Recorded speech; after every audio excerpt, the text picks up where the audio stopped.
అందరూ నీ గురించి చెప్తున్నారు. దుమ్ము దులిపేస్తుంది మన పార్టీకి, అసలు మామూలుగా లేదు.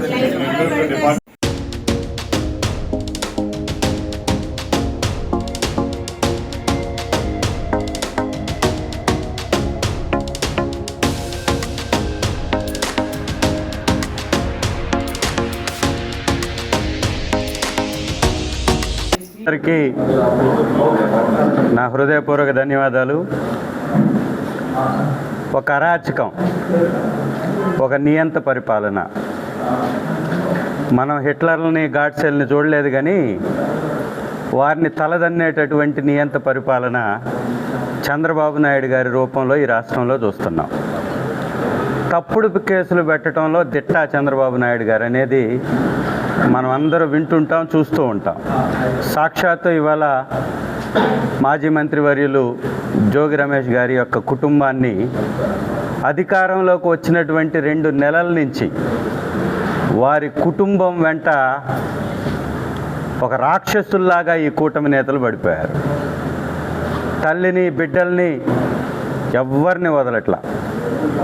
మనం చూస్తే ఈ రాష్ట్రంలో ఒక మంత్రిగా పనిచేసినటువంటి వ్యక్తి మీద ఇలాంటి దాష్టికం గతంలో ఎప్పుడు మనం చూడలే. ఇంతటి నియంత్రత్వం, ఇంతటి అణచివేసేటటువంటి ధోరణి. తప్పులు చేయకపోయినా తప్పుల్ని క్రియేట్ వీళ్ళే చేస్తారు. చంద్రబాబు నాయుడు గారు, లోకేష్ గారు అవగాహన రాహిత్యం కలిగినటువంటి తన కొడుకుని నాయకుడిగా తయారు చేయటం కోసం, నా కొడుకు పప్పు కాదు నిప్పు అని నిరూపించటం కోసం అధికారాన్ని అడ్డం పెట్టుకొని అక్రమ కేసులు పెట్టడం, సంబంధం లేనటువంటి కేసులు అరెస్ట్ చేయడం. అగ్రిగోల్డ్ కేసులో యుఎస్ నుంచి ఎలక్షన్స్ సందర్భంగా వచ్చినటువంటి కొడుకుని, రాజీవ్ గారిని కేసు పెట్టి తన యొక్క లైఫ్ని స్పాయిల్ చేయడం. తను ఫారెన్ కూడా వెళ్లకుండా, యుఎస్కి కూడా వెళ్ళనివ్వకుండా ఆ యొక్క పాస్పోర్ట్స్ విషయంలో కానీ ఇవన్నీ నిబంధనలు పెట్టి అడ్డుకోవడం. ఇదంతా ఒక చంద్రబాబు నాయుడు గారికే చెల్లు. చంద్రబాబు నాయుడు గారు మాత్రం అడ్డగోలుగా, అక్రమంగా, అన్యాయంగా ఇతరుల కుటుంబాల్లో దూరొచ్చు. తెలుగుదేశం నాయకులు ఇతర పార్టీ వాళ్ళ కుటుంబాలలో జోక్యం చేసుకొని ఏమైనా మాట్లాడవచ్చు. చంద్రబాబు నాయుడు గారి గురించి కానీ, చంద్రబాబు నాయుడు గారి తప్పుల గురించి కానీ ఇతర పార్టీ వాళ్ళు ఎవరు మాట్లాడకూడదు. ప్రతిపక్షంలో తెలుగుదేశం పార్టీ ఉన్నప్పుడు అధికారంలో ఉన్నటువంటి వైఎస్ఆర్ కాంగ్రెస్ పార్టీ ప్రభుత్వం బాధ్యతాయుతంగా చంద్రబాబు గారి తప్పుల్ని ఎత్తి చూపింది. దీన్ని మనసులో కక్షగా పెట్టుకున్నటువంటి చంద్రబాబు నాయుడు గారు, బలమైనటువంటి నేతలు ఎవరైతే వైఎస్ఆర్ కాంగ్రెస్ పార్టీలో ఉన్నారో, జోగి రమేష్ గారు లాంటి నాయకులు, బీసీ నాయకుల్ని, వీళ్ళని టార్గెట్ చేసి వైఎస్ఆర్ కాంగ్రెస్ పార్టీ బలపడకూడదు అంటే బీసీలని, నాయకుల్ని అనగదొక్కాలి. ఇదే వాళ్ళ యొక్క లక్ష్యం. ఆ లక్ష్యంగానే చంద్రబాబు నాయుడు గారు ఈ అరాచకం సృష్టించాడు. అయినా న్యాయస్థానాలు, అంబేద్కర్ గారు రాసినటువంటి రాజ్యాంగం రక్షణ వలన వాళ్ళు బయటకు వచ్చారు. నేను సూటిగా మీ ద్వారా అడుగుతున్న, చంద్రబాబు నాయుడు గారు ఇంతకంటే మీరేం చేయగలుగుతారు? నీ ఎర్ర బుక్ అనేటటువంటి ఎర్రి పరిపాలనకి ఎవరు భయపడతారు? నువ్వు రాస్తున్నటువంటి ఈ రక్తపు రాతలు నీ పార్టీ అధోగతి పాతాళానికి పడిపోవడానికి బాటలు అనేది మాత్రం గుర్తుంచుకోవాలి. ఎవ్వడు భయపడేది లేదు. నీ ఎర్ర బుక్కుకి, నీ ఎర్రి పరిపాలనకి ఎవరు కూడా తల వంచేది లేదు. వైఎస్ఆర్సీపీ నాయకులు, కార్యకర్తలు ఇంతకంటే బలంగా అధికారంలోకి వచ్చిన నీ 2 సంవత్సరాల్లోనే భయపడకపోతే, ఎన్నికలు దగ్గర పడుతున్నాయి, ఇంకో సంవత్సరం తర్వాత ఎన్నికల ఫీవర్ వచ్చేస్తుంది, ఎవరు భయపడతారు? కాబట్టి ఇకనైనా ఈ నియంత పోకడలు మానుకొని మంచి పరిపాలన అందించండి. ఇవాళ ఆడబిడ్డలకి రక్షణ లేదు. మీ నాయకులు, ఎమ్మెల్యేలు కీచకులుగా మారారు. హోంమంత్రి గారేమో హోంశాఖని తన ఇంటి శాఖగా మార్చేసుకుంది. ఇంటి దగ్గర నుంచే పరిపాలనని చంద్రబాబు నాయుడు గారు అన్నటువంటి దాన్ని నిజం చేస్తూ పోలీస్ శాఖని పాతాళానికి పడవేసింది. 3 మర్డర్లు, 6 అత్యాచారాలుగా ఈ రాష్ట్రంలో శాంతి భద్రతలను నడుపుతున్నటువంటి హోంమంత్రి ఎవరన్నా ఉన్నారు అంటే ఈ అనితమ్మ గారే. ఆయన్ని కంట్రోల్ చేయలేదు, అక్రమ మద్య వ్యాపారాన్ని నియంత్రించలేరు, ఏమన్నా దాని గురించి మాట్లాడితే అక్రమ కేసులు బనాయిస్తారు. ఇది చేతగాని దద్దమ్మ పరిపాలన అనడంలో ఎలాంటి సందేహం లేదు.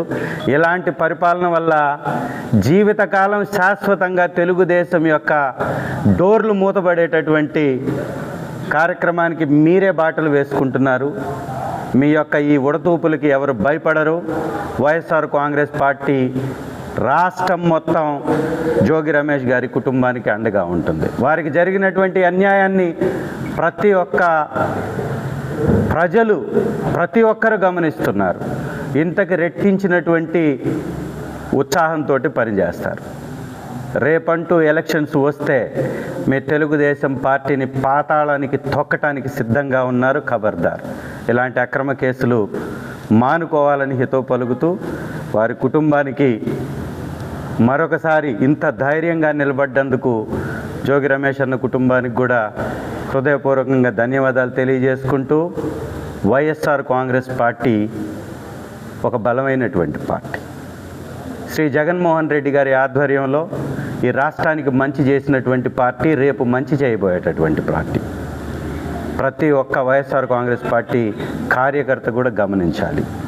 మనపై జరుగుతున్నటువంటి ఈ దాడుల్ని తిప్పికొట్టాలని మీ ద్వారా వారికి తెలియపరుస్తూ ఈ అవకాశం ఇచ్చినటువంటి అన్నగారికి హృదయపూర్వక ధన్యవాదములు.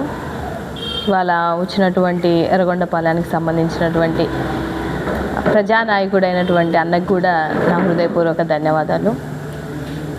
ఇవాళ నిజంగానే అన్యాయంగా ఒక మనిషిని కుట్రపూరితంగా అరెస్ట్ చేస్తే ఏమవుతుంది అని అనేది వీళ్ళు వచ్చినప్పటి నుంచి చూస్తున్నాము. అది అందరికీ తెలిసినటువంటి విషయం.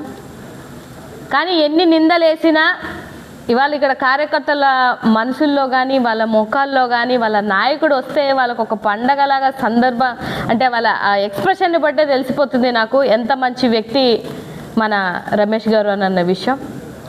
నిజంగా చెప్పాలంటే కడిగిన ముత్యం వల్లే వచ్చారు ఆయన. ఇలాంటి కేసులు ఎన్ని పెట్టుకున్నా చెప్తున్నారు ఇందాకే సారు, వాళ్ళ భార్యని కూడా, అంటే ఇంట్లో ఆడవాళ్ళని కూడా మీరు కక్షపూరితంగా ఇంతలా ఇబ్బంది పెడుతున్నారు అని అంటే మీ రెడ్ బుక్ రాజ్యాంగంలో ఎంతమందిని అడ్డగోలుగా అరెస్ట్ చేసుకొని వెళ్దామన్నా కూడా రాబో రోజులలో మీకు సమాధానం చెప్పే రోజు చాలా దగ్గరలో పడింది. ఎస్పెషల్లీ అందులో ఇంకా మహిళలు మీకు ఇంకా బాగా సమాధానం చెప్తారు. ఇవాళ కోడినికి వస్తే కేసు అంటారు, గొర్రెనికి వస్తే కేసు అంటారు, లేదంటే 3rd డిగ్రీ అని చెప్పేసి మన కార్యకర్తలను అందరినీ ఇబ్బందులు పెడుతున్నారు. చిన్న వార్డు మెంబర్ నుంచి సోషల్ మీడియా మెంబర్ నుంచి మంత్రుల వరకు ఇబ్బంది పెడుతున్నారు. ఇదంతా మనం చూస్తున్నటువంటి విషయమే.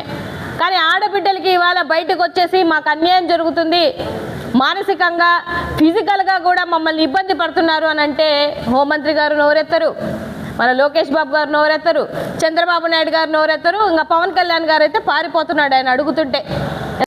ఎమ్మెల్యేలుగా మంత్రులుగా మన హయాంలో ఉన్నటువంటి ఎమ్మెల్యేలు మంత్రులు ఏ విధంగా పనిచేశారు, ఇప్పుడు 20 నెలల కాలంలో వీళ్ళ యొక్క ఎమ్మెల్యేలు మంత్రులు ఆడవాళ్ళని రక్షించడానికి కాదు ఆడవాళ్ళని భక్షించడానికి అన్న విధంగా వీళ్ళు ప్రవర్తిస్తున్నటువంటి తీరుని నేను ఒక మహిళగా ఖండిస్తున్నాను.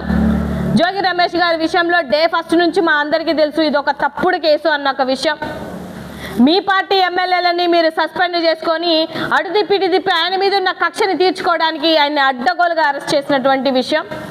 డెఫినెట్గా నిజ నిజాలు సిట్టికి తెలుసు, నిజ నిజాలు కోర్టుకి తెలుసు, నిజ నిజాలు ప్రజలకి కూడా తెలుసు.